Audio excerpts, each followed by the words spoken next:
By the way, I'm Rachel Makatimbang. I will be the one to introduce our topic for today. So what our topic for today is all about context. So we're going to find out what is context. But before that, let me ask you something.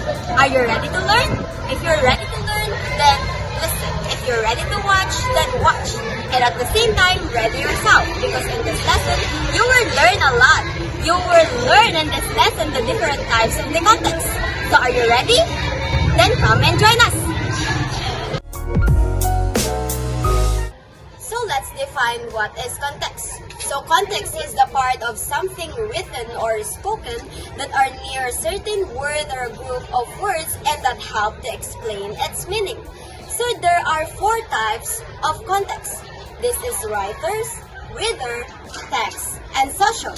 So let's define first what is writers. So let's find out what is the meaning of writers. The writer's context is knowing about the writer's life, values, assumption, gender, race, sexual orientation, and the political and economic issue related to the author.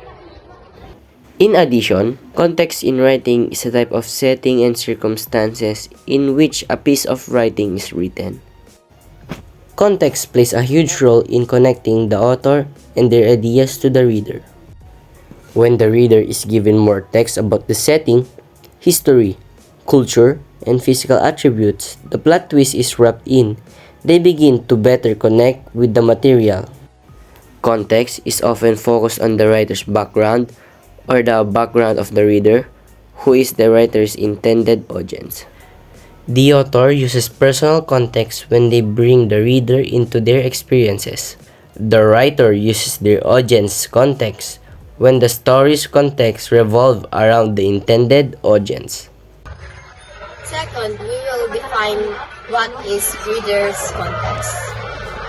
Reader's context is about the reader's previous reading experience, values, assumptions, political and economical issues. Another definition of reader's context is reader's context is about the reader's previous reading experiences, value, assumptions, political and economic issues. The text's context is about publishing history. It is part of a larger text such as newspaper and events. Now let's tackle about the text context. The text context is about it publishing history. It is part of the larger text just as newspaper, history, event translated in it. Another definition of text context is a text context is the situation in which it is written and read. Context includes a text, historical context, which is the historical events and ideas that surround an author and help shape his or her writing. Biographical context, which is formed by the beliefs, education, culture, and experiences of the author. Now, let's tackle about the social context. Now, social context is the environment in which a communication takes place. It includes the physical setting, as well as social norms and expectations that affect how people interact. For example, you might behave differently at a formal dinner party than you would at a barbecue with friends. Another example is you behave differently around your girlfriend or boyfriend than you would with your friends. Your behavior also changes when you are with your family, right?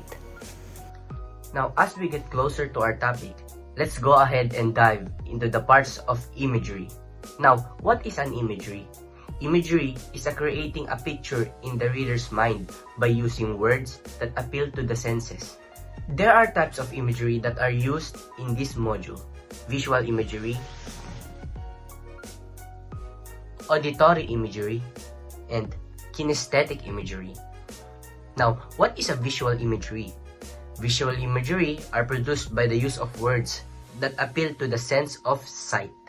Visual imagery is our ability to reactivate and manipulate visual representations in the absence that corresponds visual stimuli. Now let's go ahead and tackle auditory imagery.